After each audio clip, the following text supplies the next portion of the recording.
Hello मेरे fashion designer, कैसे हो आप लोग। आई होप सब लोग बहुत अच्छे होंगे। आप लोग मेरे बारे में जानना चाहते हैं, खुशी तो बहुत होती है।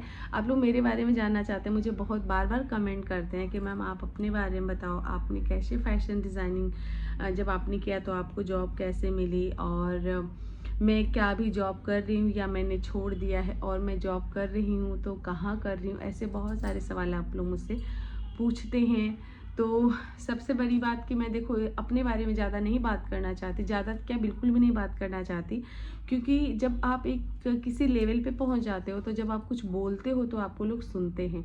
लेकिन जब अभी हमारा एक टाइम स्टार्ट ही हुआ है, हम काम कर रहे हैं, किसी लेवल पे भी तो पहुंचे नहीं हैं, तो फिर यहाँ पे अपने बारे में, जो ब्लॉगिंग चैनल है वो अपने बारे में बात करते हैं, लेकिन हमारा ब्लॉगिंग चैनल तो है नहीं कि मैं हर वीडियो में अपने बारे में बताती रहूं। तो ऐसा नहीं है, इसीलिए मैं इस बारे में बात नहीं करती हूँ। लेकिन आप लोग के सवाल कंटिन्यू आते रहते हैं, आप लोग मुझे बहुत ज़्यादा कमेंट करते हो। इस वीडियो को इसलिए बना रही हूँ क्योंकि ये वीडियो भी आपको बहुत ज़्यादा हेल्प करने वाला है। जो लोग ये बोलते हैं कि मैम मेरी फैशन डिज़ाइनिंग कंप्लीट हो चुकी है, अभी हम जॉब सर्च कर रहे हैं, 6 महीने हो गया, साल भर हो गया, 2 महीने हो गए, हमें जॉब नहीं मिली। आप लोग क्या ऐसी गलती करते हो जब आप फैशन डिज़ाइनिंग कर रहे होते हो, जब कॉलेज में आप रहते हो, उसी टाइम पे अगर आपने अपने आप को अलर्ट किया होता तो शायद आज 6 महीने और 1 साल खाली नहीं बैठे होते। तो आज यही चीज़ मैं आपको बताऊंगी कि मैंने कैसे जॉब लिया था। देखो गाइस, जब मैं पहले तो अपने बारे में बता दूं। मेरा जब कॉलेज ख़त्म हुआ था तो उस टाइम पे क्या होता है ना, जब आप एग्ज़ाम देने लगते हो, जब आपका लास्ट सेमेस्टर आता है, तो हम एक दूसरे से बात करते हैं। 1-2 साल जब आप अपना कोर्स कर लेते हो तो आपके सीनियर के साथ, जूनियर के साथ आपकी बातचीत हो जाती है, क्योंकि आप एक दूसरे को जानते हो जब सेम कॉलेज में हो, तो हम एक दूसरे को जानने लगते हैं। इससे क्या होता है, जब आप किसी से बात करते हैं तो समझ में आता है कि यार पढ़ाई तो हम कर रहे हैं लेकिन हमें जाना कहाँ है।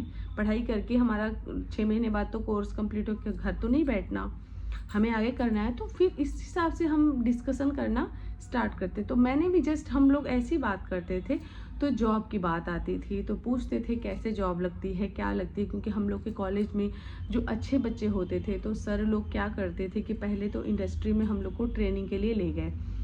तो ट्रेनिंग के लिए जैसे हमें कानपुर ले गए, हमें जयपुर ले गए, तो वहाँ पे इंडस्ट्रियल विजिट के लेके जाते हैं, ट्रेनिंग के लिए जाते हैं।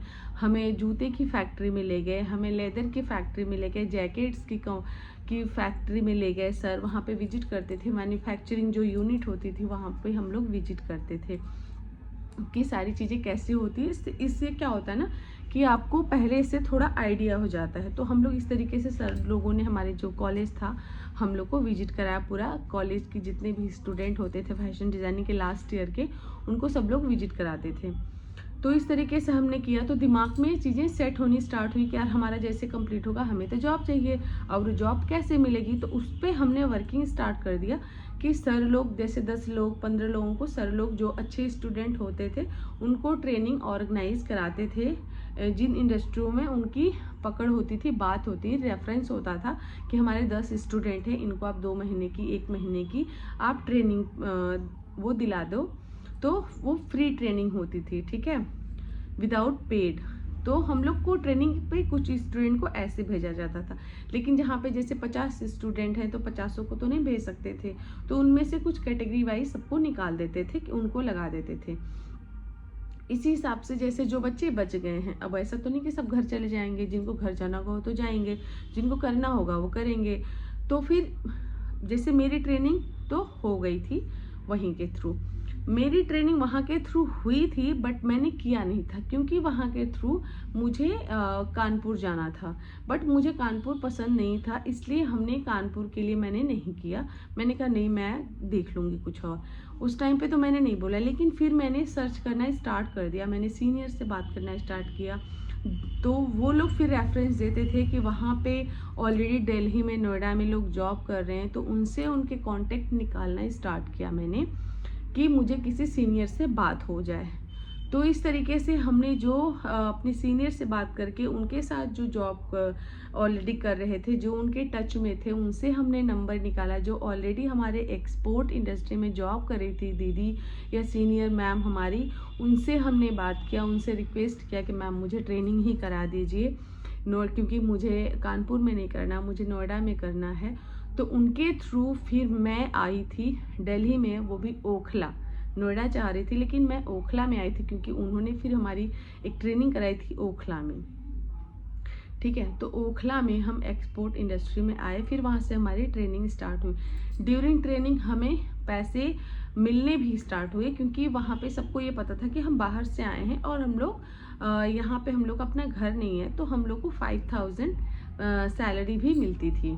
ठीक है, तो ये काम सिर्फ हम ट्रेनिंग करने के लिए आए थे 1 महीने की, लेकिन हमने काम को इस तरीके से किया जैसे असिस्टेंट मर्चेंट होते हैं उस तरीके से काम किया, और 6 मंथ हमने जॉब किया और हमें सैलरी मिलती गई। ठीक है, 6 मंथ हमने जॉब किया। उसके बाद फिर धीरे धीरे फिर आगे खुद कांटेक्ट बनते जाते हैं, लोगों को जानना स्टार्ट कर देते हैं। जब आप काम अच्छा करते हो तो आप लोग ऑलरेडी 10 लोग आपको जानते हैं, आपको अप्रिसिएशन मिलता है। आपके जो बगल के मर्चेंडाइजर होते हैं फिर वो भी आपसे बात करते हैं, उनके थ्रू आप किसी से पूछते हो अगर आपको वहाँ जॉब नहीं करनी, आप कहीं और करनी, तो इस तरीके से फिर आप सबके टच में बने रहते हो, आपको कहीं ना कहीं से ऑफर मिलना स्टार्ट हो जाता है। तो इस तरीके से मेरी जर्नी की शुरुआत हुई थी। और ऐसा नहीं कि वो सिर्फ मेरी जर्नी थी, अगर आप लोग भी इस तरीके से काम करते, मैं अपने जब भी जॉब सर्चिंग की बात आती है मेरे वीडियो में, मैं आप लोगों से बार बार यही कहती हूँ कि जब आप लोग अपना कॉलेज में रहते हो, जब कोर्स कर रहे हो, तो आपका जब लास्ट ईयर स्टार्ट होता है और लास्ट सेमेस्टर के पहले आप लोग अपने लिए जॉब सर्च करना स्टार्ट कर दो। ट्रेनिंग, जॉब नहीं, ट्रेनिंग स्टार्ट कर दो सर्च करना, कि अगर आपका कॉलेज आपको ट्रेनिंग नहीं दे पा रहा है, आप खुद अपनी ट्रेनिंग अरेंज करो, अपने सीनियर से बात करो, उनसे बोलो कि लास्ट ईयर के स्टूडेंट ऑलरेडी जॉब कर रहे हैं, मैडम मुझे उनका नंबर दिला दीजिए, मुझे सिर्फ 1 महीने की ट्रेनिंग चाहिए, वो भी फ्री में चाहिए। आपको सिर्फ और सिर्फ इंडस्ट्री में एंट्री चाहिए, जॉब नहीं चाहिए, रेफरेंस सिर्फ इसलिए चाहिए कि आपको वहाँ पे एंट्री, उसके बाद फिर आप अपना काम स्टार्ट कर दो। आपको एंट्री चाहिए ना, आप एंट्री ले लो, 1 महीने की ट्रेनिंग लो, 2 महीने की ट्रेनिंग लो, फ्री में लो, काम इतना अच्छा करो, परफॉर्मेंस आपका इतना अच्छा हो कि आपको उसके बाद जॉब खुद ही कंपनी आपको ऑफर कर दे। कभी कभी कंपनी ऑफर नहीं करती, ये भी हम जानते हैं। ठीक है, कभी कभी कंपनी ऑफर नहीं करती है, लेकिन आप कंपनी के सहारे क्यों रहोगे? क्यों रहो कंपनी के सारे? आप काम कर रहे हो, आप 4 लोगों को जानते हो, आप उनसे बात करो कि भैया हम यहाँ ट्रेनिंग कर रहे हैं, मुझे कहीं असिस्टेंट मर्चेंट की जॉब दिलवा दो, असिस्टेंट डिज़ाइनर की जॉब दिलवा दो। बात करो वहाँ पे जाके, कहीं वैकेंसियों में जाके इंटरव्यू दो। इस तरीके से आप सबसे बात करो, रिक्वेस्ट करो, काम इतना अच्छा करो। इंडस्ट्री में जाओ तो झगड़ो मत आप लोग। हम लोग, हमारी इंडस्ट्री में झगड़ा बहुत होता है कि इसने काम नहीं किया, मेरे सैंपल लेट हो रहे हैं, इस वजह से चिल्लम चिल्ली। इस तरीके से नहीं, बड़े पोलाइट वे में अपना काम करो और वहाँ से सबके साथ आप अच्छे से पेश आओ और उनसे अपने नंबर्स वगैरह लो। आपके दूसरी फैक्ट्री से भी आपके QA QC मर्चेंडाइज़र डिज़ाइनर सारे आते हैं, उनसे आप लोग बात करो और इंडस्ट्री में खुद पकड़ बनाओ, दूसरे के सहारे क्यों रहना। इस तरीके से काम करोगे तो आप लोग, कोई फ्री नहीं बैठेगा, खाली नहीं बैठेगा। मेरी बात मुझे अच्छे से पता है कि आप सबको समझ में आई, क्योंकि मैं वही बातें करती हूँ जो पॉसिबल होता है और जो ज़रूरी है मेरी इंडस्ट्री के लिए। बाकी अदर इंडस्ट्री की मैं बात नहीं करती हूँ, सिर्फ और सिर्फ अपनी इंडस्ट्री के बारे में मैं बात करती हूँ, जो वहाँ पे पॉसिबिलिटीज़ हैं उसके बारे में आपको अवेयर करती हूँ। आई होप ये वीडियो आपके लिए काफ़ी हेल्पफुल होगा, उनके लिए जो जॉब सर्च कर रहे हैं और घर पे बैठ के जॉब सर्च कर रहे हैं। वो काम गलती मत करो। अभी घर पे हो तो भी आप अपने सीनियर से बात करो, कॉलेज में जाओ वहाँ से निकालो, नहीं तो फिर आप लोग को और लेट होगा। इस तरीके से कर सकते हो। साथ के साथ आप कंसल्टेंट के थ्रू भी आप लोग जा सकते हो, ऐसा भी होता है, लेकिन कंसल्टेंट में फिर आपको पेमेंट वगैरह करनी होती है। तो जैसा भी होता है आप लोग मुझे कमेंट करो कि क्या मेरी बातें आपको समझ में आई या नहीं। जो भी आप लोग का फीडबैक हुआ कमेंट करके ज़रूर बताना। Thank you.